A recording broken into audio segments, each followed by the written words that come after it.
plan on sleeping Eubank inside 4 rounds. Definitely. And yeah, of course, yeah. It's headshots only. Headshots only. Like what? Like what? You're lucky to fight? No. Yeah. You see, this guy comes in when I'm cutting weight. Oh, comes in when he comes. I'll see you tomorrow. I'll see you tomorrow after the fight. I'll see you tomorrow after the fight. Yeah, you get in that ring. Yeah, what? Get in that ring. I'll get in that ring. Yeah, of course. Yeah, of course, mate. You're lucky you're fighting tomorrow. You're lucky, mate. Stand with me. Okay, let him come close, man. I like this. I like this energy. I like this energy. Yeah, what? You like the girl? You're a kid. You're a kid. You know, just looking at the interest in this fight, the narrative in the fight, the history, the legacy, the beef, the fathers. He's got absolutely everything. We saw the first time we made this fight, it was the fastest selling fight ever at the O2. Conor Benn makes a bold prediction for his upcoming clash against Chris Eubank Jr., claiming that he is going to knock out Eubank by the end of the 4th round. Benn claims that he feels at the top of his game, despite the extended hiatus from boxing, and suggests that Eubank and his team have picked the wrong fight and underestimated him. Conor adds that they should not expect him to fight like a welterweight who is jumping up 2 divisions, but like a fighter in his prime. Benn mentions the rehydration clause in the contract of his fight with Eubank Jr., suggesting that it is the same clause used in the IBF world title fights, so Eubank will have to follow them. They're banking on me having to jump up 2 weight divisions. You know, all I keep seeing is sob stories about how Eubank's got to stick to the rehydration clause, which is championship rehydration clause. So, you know, that's what they do for the IBF world title. So I don't hear anyone getting violent about me having to jump up 2 weights. So, yeah. As I said, it's Team Ben versus everybody. Turki Alalshik made the fight between Conor Benn and Eubank Jr. official after announcing the news on his Twitter account. Turki explained that the fight was set to be fought in London in a few months' time, and the final venue was yet to be decided. He said, "Eubank Jr. versus Benn is done. It will be in April in London. Soon I will announce the day and the location." Turki also revealed that he will be pushing to get a lower price for purchasing the event on pay-per-view, and hyped up the event by suggesting a decent undercard for the Eubank versus Conor main event.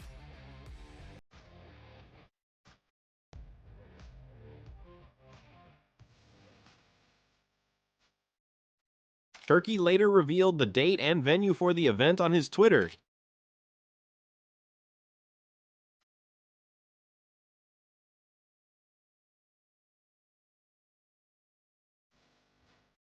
Boxing promoter Frank Warren says that the Conor Benn and Eubank Jr. fight will still have a mass appeal to the boxing audience. He mentions the fact that Benn and Eubank were supposed to fight 2.5 years ago in the O2 arena, but the fight got cancelled due to the controversy surrounding Conor Benn, who was found to have been using performance-enhancing drugs in the build-up to that fight. Warren, however, states that fans will still buy into this fight despite the controversy surrounding its initial cancellation.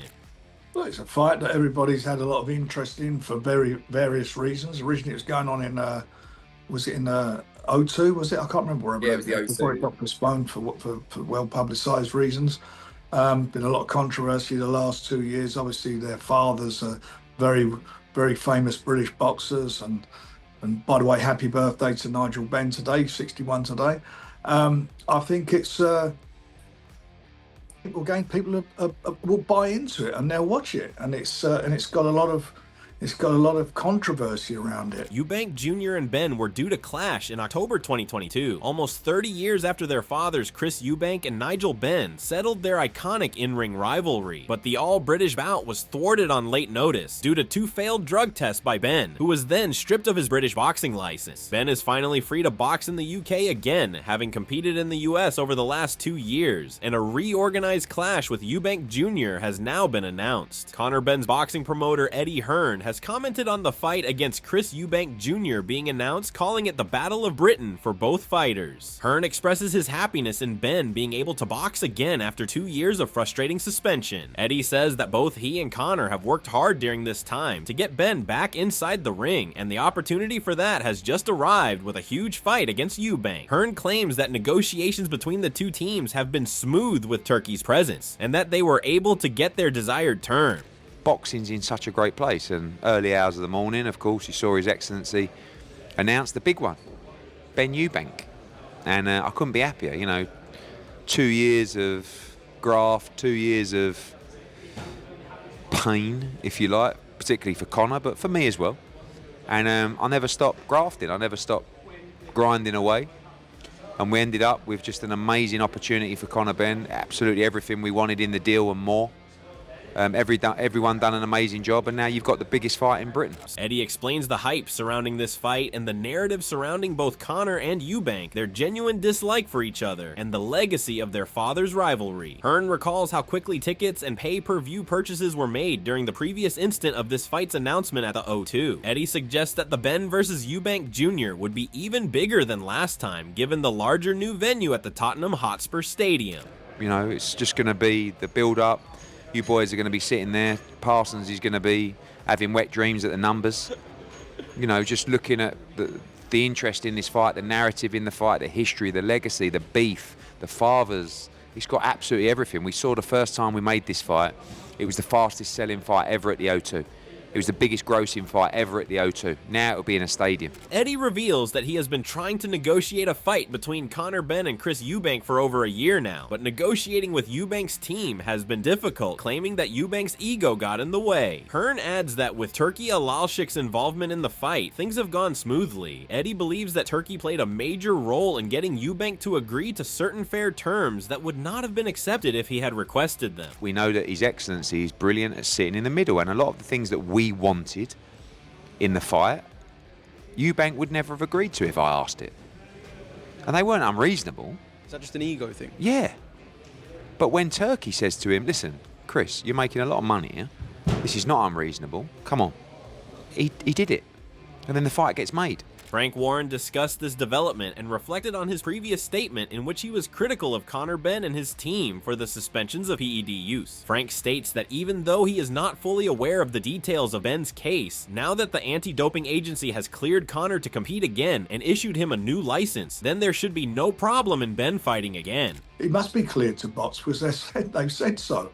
They're the ones who issue the right, Border Control issue the licenses, and you can decide whether somebody's innocent or not of what they're doing, of drug abuse.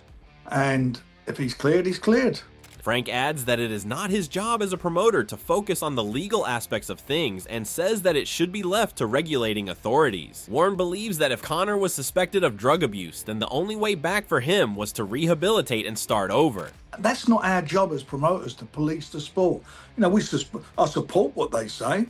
But if somebody goes to prison for an offence, the idea is you go to prison, you serve your sentence, rehabilitate yourself, and you wipe the slate clean. As the Conor Benn vs. Eubank Jr. fight has been made official with the bout only 3 months away, Benn has taken to his social media to start trash-talking his opponent Eubank. Benn expresses his excitement to get back in the ring again and fight in front of his British fan base after a 2.5-year ban from boxing. I go in there and punch holes in him.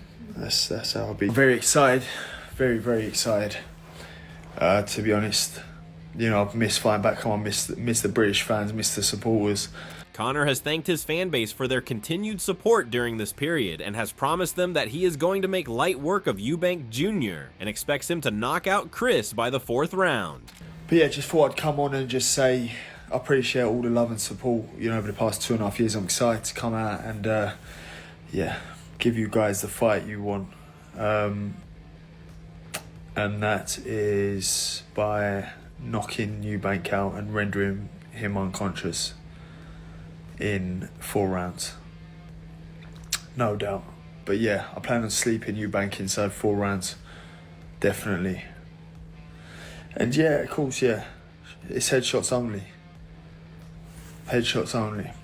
Both Conor and Eubank will go toe-to-toe in a middleweight dust-up, and they have both agreed to a rehydration clause of 170 pounds after the fight weigh-ins, which means Eubank Jr. will likely have a sizable advantage over his bitter foe. After the fight announcement by Turki Alalshik, Chris Eubank Jr. broke his silence regarding the reported rehydration clause. He says on his Twitter,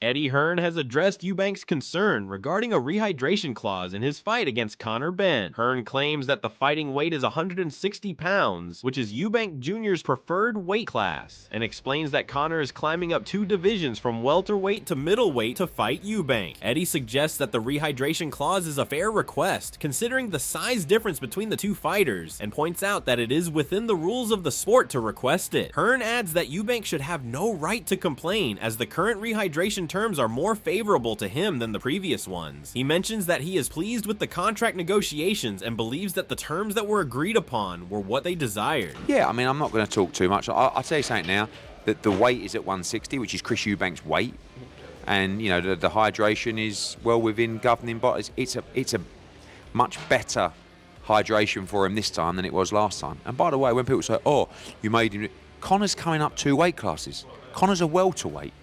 He's coming up to fight a middleweight, you know, and nothing is unreasonable within the contract. And as I said, we've had it off. We've got the greatest deal ever. Frank downplays the abilities of both Conor Benn and Chris Eubank and feels that a better fight could have been negotiated. He believes that his clients Hamza Shiraz and Denzel Bentley are both superior fighters and backs both of them to defeat Benn and Eubank. Warren, however, still believes that the fight would be appealing to most fans. I think my fighters beat both of them anyway. I think Hamza Shiraz and Denzel Bentley would beat both of them.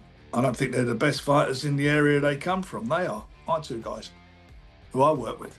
But it's a fight that, for obvious reasons, everybody will be very, very interested in. American sports writer Dan Raphael has also discussed the presence of an apparent rehydration clause in the Conor Benn vs. Eubank Jr. fight. Raphael claims that he is personally not a fan of rehydration clauses, as he believes that the weight that fighters weigh in at should be the accurate representation of their fighting weight according to their contracts. Dan adds that it is still a fair request, even though he understands Eubank's disappointment with a clause. Raphael points out that despite fighting most of his career at 160 pounds in the middleweight division, Eubank Jr. is not a huge fighter.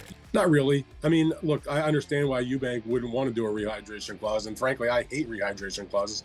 If you're going to fight a guy, weigh in at the weigh-in, make the limit that you all contracted for, and whatever happens after that, so be it. So I've never been a big fan of the rehydration clause, but if that was what it took to make the fight, a guy like Chris Eubank, who has been fighting in the middleweight division for the last few years, obviously he's got plenty of experience fighting in the super middleweight division also.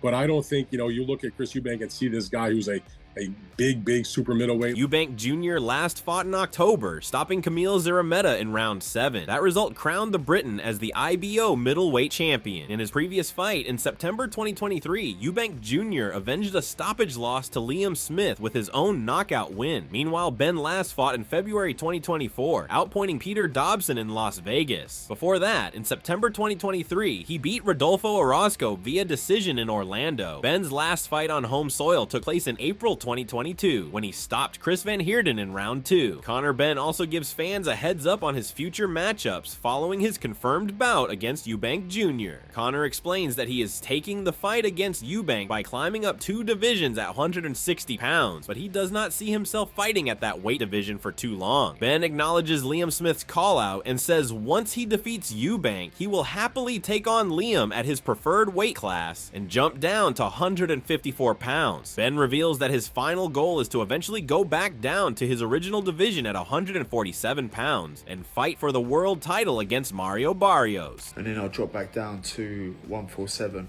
But I see Liam Smith talking, so once I'm done with Eubank, I'll go back down to 154 happily, knock Smith out at 154 and then drop back down to 147 and capture the world title. For me, it's 160 for Eubank and that's it. I'm jumping up 2 weight divisions to fight this man, and I'm dropping back down to 147 to capture that world title when fighting Barrios. British professional boxer Liam Smith predicted the result of the Conor Benn vs. Chris Eubank Jr. fight as he backed Eubank to take the win on points. Liam, however, added that the fight is tough to call, and given Conor's ability, he says that he would not be surprised if Conor takes the win as well. You know what, I'm a little bit torn at the moment, but I'll stick with what I've always said. I think Eubank beats him on points, but I won't be surprised if Conor wins. Liam explains that this is the perfect time to have a Conor Benn versus Chris Eubank fight, as he suggests that Eubank has been on a steady decline for a few years now. He backs his statement by mentioning that Chris is too old to be fighting at 160 pounds and points out Eubank's recent statements complaining about the pain. Smith explains that even though he has backed Eubank to take the win, Chris's declining ability may give Conor a greater chance to take the win. Yeah, for many reasons. I think Eubank is firmly on the slide, and I know I get stick for saying that. I also think 160 is hurting him now.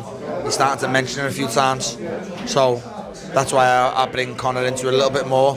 Liam Smith reiterates how close the fight is and says that either fighter getting knocked out would not surprise him. Liam points out that Conor has been knocked out by lesser-known journeymen in the past, explaining that Eubank is a much stronger puncher than them and can easily put Conor to sleep. But like I said before, that being said, if Conor flattens Chris, I won't be surprised.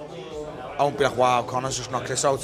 And if Chris was the same to Conor, I won't be surprised, because Conor's been down, many times before off journeyman, lesser punches than Chris, so I won't be surprised with the outcome, but I do think it's a closer fight this time around. The rivalry between Conor Benn and Chris Eubank Jr. has continued to simmer despite their first canceled fight. Benn had to be separated from Chris Eubank Jr. after him during an impromptu face-off. Eubank Jr. was in the final stages of cutting weight for his Saudi showdown with Kamil Zerameda when he was accosted by Benn in the Fighter Hotel. Benn started the trouble by shouting, "Oi, Chris, don't f up the bag, son, don't f up the bag." After Eubank Jr. said he liked the energy he was showing, Benn said, "You like what? You're lucky you're fighting tomorrow, or I'd f you up right now." A visibly drained Eubank Jr. smiled before saying, "You see, this guy comes in when I'm cutting weight." Benn fiercely replied, "Cutting weight? I'll see you tomorrow after the fight. I'm going to get into that ring and give it to you. You're lucky you're fighting tomorrow. You're lucky, mate." The Telegraph's boxing correspondent Gareth Davies compared the rivalry between Conor Benn and Eubank Jr. to their fathers Nigel Benn and Chris Eubank. Gareth recalls that Nigel and Chris had the same genuine dislike for each other, and comments that the rivalry between Conor and Eubank is quite similar to their fathers. Davies believes that the comments made by each fighter seem to actually annoy their opponent. Very similar in lots of ways, really.